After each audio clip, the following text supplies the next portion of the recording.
Recordemos que el día de hoy el Pleno va a debatir la propuesta por la Comisión Especializada y que en los exteriores de las instalaciones de la Asamblea Nacional Legislativa se encuentran partidarios del gobierno como también partidarios de la oposición, es decir, las personas que están a favor y personas que están en contra. Un llamado para la tranquilidad. En todo caso, estamos en un país democrático donde esto se debe debatir en el seno del Parlamento.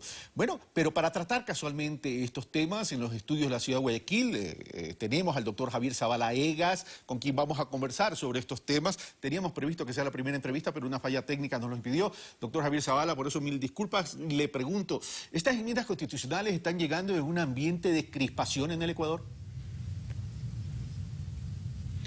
Bueno, estas enmiendas constitucionales se insertan dentro de un proceso electoral que da legalmente su inicio el próximo año, pero que definitivamente forman parte de la coyuntura política. Eso es real, más allá de los temas de fondo que en las enmiendas efectivamente tocan. Ahora, el tema forma parte de la coyuntura política y eso eleva el nivel de crispación. Pero comencemos analizando la base constitucional. Hay un debate que sostiene los sectores de la oposición versus los argumentos del sector oficial, que dice: estas enmiendas que se propone y que va a tratar la Asamblea Nacional Legislativa el día de hoy son de carácter inconstitucional. Incluso el propio abogado Jaime Nebot, alcalde de Guayaquil, el día de ayer en alguna entrevista ha dicho que él, incluso a pesar de que se llegase a aprobar por parte de la Asamblea, él va a desobedecer o no va a hacer caso a algunos puntos de estas enmiendas constitucionales. La pregunta entonces es, ¿hay sustento constitucional para proceder con esta mecánica o metodología de las enmiendas constitucionales a través del legislativo? Bueno, más allá de la opinión que cada uno de los sectores políticos tengan al respecto del proyecto de enmiendas constitucionales, este proyecto siguió su trámite constitucional. Se planteó su revisión por parte de la Corte Constitucional a efectos de ver qué procedimiento se seguía, si era proceso de enmiendas o era proceso de reformas. La Corte Constitucional emitió su pronunciamiento y recordemos que no calificó una de las propuestas por regresiva, que era limitar las acciones de protección. Punto uno. Punto dos. El derecho de resistencia está efectivamente consagrado en la Constitución, pero es un derecho que no se encuentra regulado ni en su procedimiento ni en su contenido. Ojo, eso no significa que el derecho no sea plenamente justiciable, por cuanto hay una norma que establece internacional y nacionalmente que los derechos, una vez establecidos o consagrados, pueden ejercerse inmediatamente sin perjuicio de reglamento o sin perjuicio de ley que lo regule. Pero más allá de eso, la pregunta que yo me hago es, ¿qué desobediencia civil pudiera no constituir una infracción? Porque frente a la orden de la autoridad competente, frente a las acciones del poder público, a la ciudadanía lo que le queda es acatar, a no ser que tenga un recurso o una garantía jurisdiccional para oponerse a esa orden o para oponerse a ese acto. Pero más allá de plantear, por ejemplo, una acción de protección, a la ciudadanía lo único que le queda es actuar de alguna manera bajo el pretexto de resistencia o desobediencia civil, y yo veo muy difícil que eso no constituya una infracción penal. Ese es el problema que veo en el ámbito del derecho a la resistencia. Ahora, queda claro con relación al ámbito de la resistencia, pero entonces, el hecho que la Corte Constitucional haya conocido, haya resuelto, ¿le da la base constitucional para que sea la Asamblea Nacional Legislativa la que trate, debata, apruebe o niegue este proceso de enmiendas constitucionales, doctor Zavala? Por supuesto que sí, pero no nos olvidemos que estamos frente al clásico problema de legalidad o legitimidad. Entonces, lo que yo digo, un acto puede ser legal, o lo que se viene diciendo desde hace mucho tiempo, un acto puede ser legal, pero si no goza del consenso de la mayoría ciudadana, pues no es legítimo. Por lo tanto, se viene un problema y se viene una confrontación. O sea, si usted me pregunta si todo este proceso es legal, yo le diría que sí. La legitimidad en parte está cuestionada. Yo dije desde hace mucho tiempo que lo más sano, buscando legitimidad, era convocar a una consulta popular. Lo que está por verse es que si la ilegitimidad es mayoría en el país. Ahora, estos temas van a ser tratados en la Asamblea Nacional, vendrán los debates correspondientes y después la votación. El tema es, ¿Cómo debería tratar la Asamblea Nacional Legislativa todos estos 16 puntos que se propone en cuanto a enmiendas constitucionales? ¿La votación en un solo paquete o punto por punto? ¿Hay alguna norma en el legislativo que estipule aquello? No, en lo absoluto. Eso es potestad de quien preside el Pleno, es decir, establecer cómo se va a votar. Porque la lógica da que si hay un informe de la comisión pertinente, que es el que va a ser conocido en el Pleno, y el informe establece todas las enmiendas sujetas a su estudio, lo lógico es que el Pleno vote por el paquete completo. Eso es lo que yo diría. Ahora, vamos a la coyuntura política. Hemos analizado la base legal, la base constitucional, el tema del derecho a la resistencia, que queda muy claro que falta completar el marco jurídico del tema y también la mecánica de la votación. Pero todo esto provoca un ambiente político dentro del Ecuador de cara incluso a las elecciones del 2017. Esto que está sucediendo el día de hoy en la Asamblea Nacional, que sería un secreto a voces, que es un secreto a voces, que el sector oficial tiene la mayoría y que seguramente va a aprobar las enmiendas con algún tipo de modificación de acuerdo a las transitorias que se han propuesto, va a generar un ambiente distinto en el tablero político electoral de cara al 2017. ¿Cómo podría influir esto? La coyuntura política se desestabiliza un poco cuando el presidente Correa dice yo no me vuelvo a postular. Ahí viene el tema de la transitoria y viene el tema de las reacciones de los sectores de oposición. Efectivamente, la no postulación del presidente Correa rompe el escenario o patea el tablero político porque vota a los sectores de oposición a buscar una unidad, ya no en torno a una persona, ya no en torno a un líder o a un caudillo, sino que tienen que buscar una unidad con bases programáticas o con programas de gobierno. Y eso ya es tremendamente complicado. Y en este momento la oposición lo que está es fragmentada, no sabe qué hacer y continúa con el tema de las enmiendas, más allá de que ya es casi seguro que Rafael Correa no se postule. Pero esta no postulación de Rafael Correa, que es un ingrediente nuevo, porque durante un año la oposición le apostó, la oposición sobre todo de la derecha y alguna oposición de la izquierda también, le apostó todo el tema a la enmienda relacionada con la posibilidad de postulación indefinida que puede derivar en una reelección indefinida. Pero en ese sentido, los obliga a reposicionarse y a decodificar otro discurso. Ese otro discurso dentro de una oposición dividida, ¿qué tan eficiente puede ser de cara a esas elecciones del 2017, donde prácticamente ya falta año, 3 meses?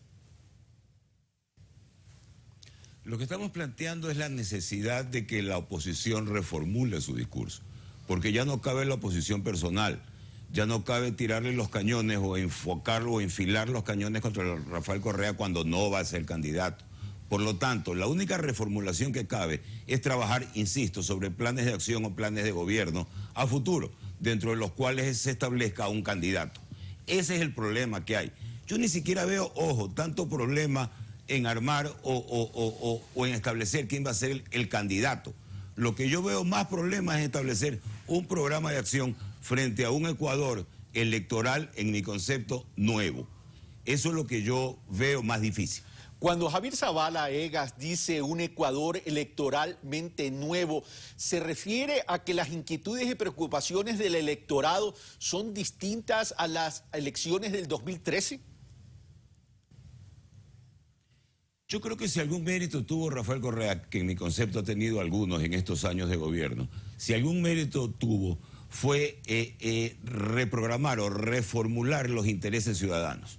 Yo creo que insertó a la ciudadanía en gran medida en el desarrollo del Estado, insertó en gran medida en el reconocimiento de sus derechos. Entonces ya no se trata como antes de que la élite política mandaba un mensaje y la ciudadanía lo recibía o no, pero igual terminaba votando.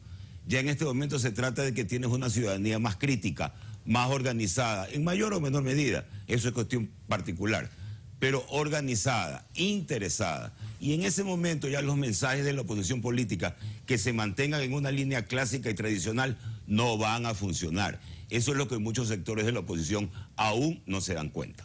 Ahora, pero en ese aún no se dan cuenta. El tema es el siguiente, si Javier Zavala dice, estamos viviendo momentos distintos electoralmente porque tenemos una ciudadanía distinta, es decir, trato de interpretar a Javier Zavala, hay un sujeto político construido durante todos estos 8 años y medio, significa que demanda otro tipo de cosas, pero la oposición sigue con un discurso, el discurso en contra de la persona, el discurso en contra de un líder que le dicen que es un caudillo. No voy a entrar a la definición de aquello, pero fuera de la escena de Rafael Correa tenemos en el tablero político electoral se están mencionando por un lado, por el lado oficial, a un Lenin Moreno y o Jorge Glass, en binomio o de forma individual, cualquiera de ellos, y por otro lado una candidatura que ya viene anunciándose desde prácticamente las elecciones del 2013 como la de Guillermo Lasso.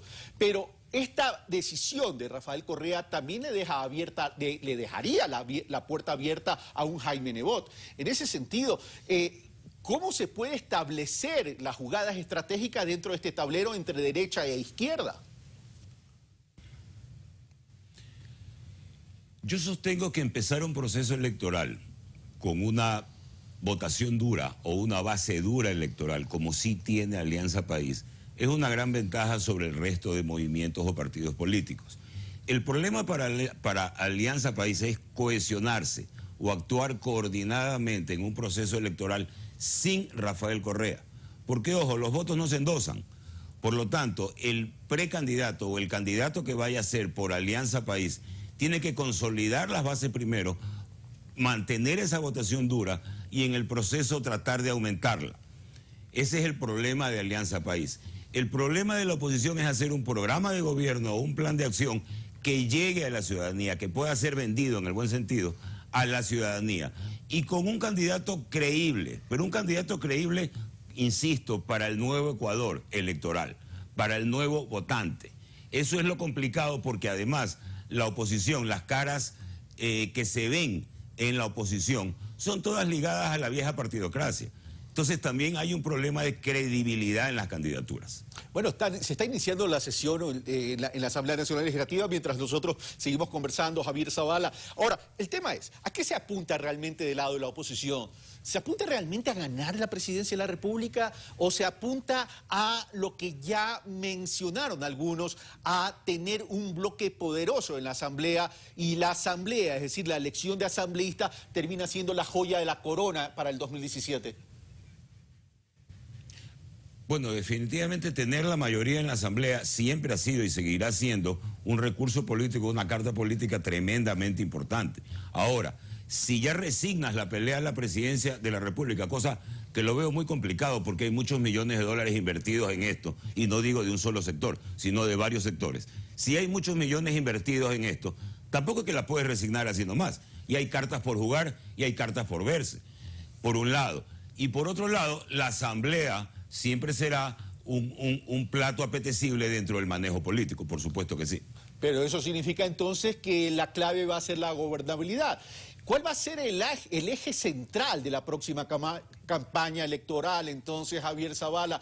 Considerando que has dicho lo siguiente, has dicho que ya has salido de escena Rafael Correa, obliga a reconstruir un discurso y posicionarlo, y que ahora es el momento de los planes y de las propuestas y los programas. Pero dentro de esos planes, propuestas y programas, ¿el eje central cuál será? El eje central electoralmente tiene que ser llegar al nuevo votante. Tiene que ser llegar a un votante interesado en sus derechos, en el manejo del Estado, etc. Ese es el eje central de la oposición. El eje central para la 35 es su candidato y la cohesión en torno a ese candidato. Esos son los ejes centrales que se van a jugar. Pero la propuesta alrededor de eso será la coyuntura económica, es decir, quien sepa proponer mejor el modelo económico de desarrollo para el país, ¿será el que mayor se acerque a la ciudadanía electora? En otro Ecuador, en el Ecuador de hace 10 o 15 años, este es el momento para un economista. Yo hubiera dicho que electoralmente este es el momento para un economista. En el Ecuador de hoy, no lo sé, no estoy muy seguro, estoy muy inclinado a decir que no necesariamente. Y ya para terminar, Javier Zavala, en estas próximas elecciones dentro de esta coyuntura política, porque lo que está sucediendo hoy en la Asamblea tiene que ver con las elecciones del 2017, eso es innegable. La realidad territorial en términos electorales va a pesar y va a marcar la diferencia en las próximas elecciones, considerando las elecciones del 2014. Si analizamos los números de Rafael Correa, ojo, siempre ha mantenido una votación estable en todo el país, más o menos, pero estable.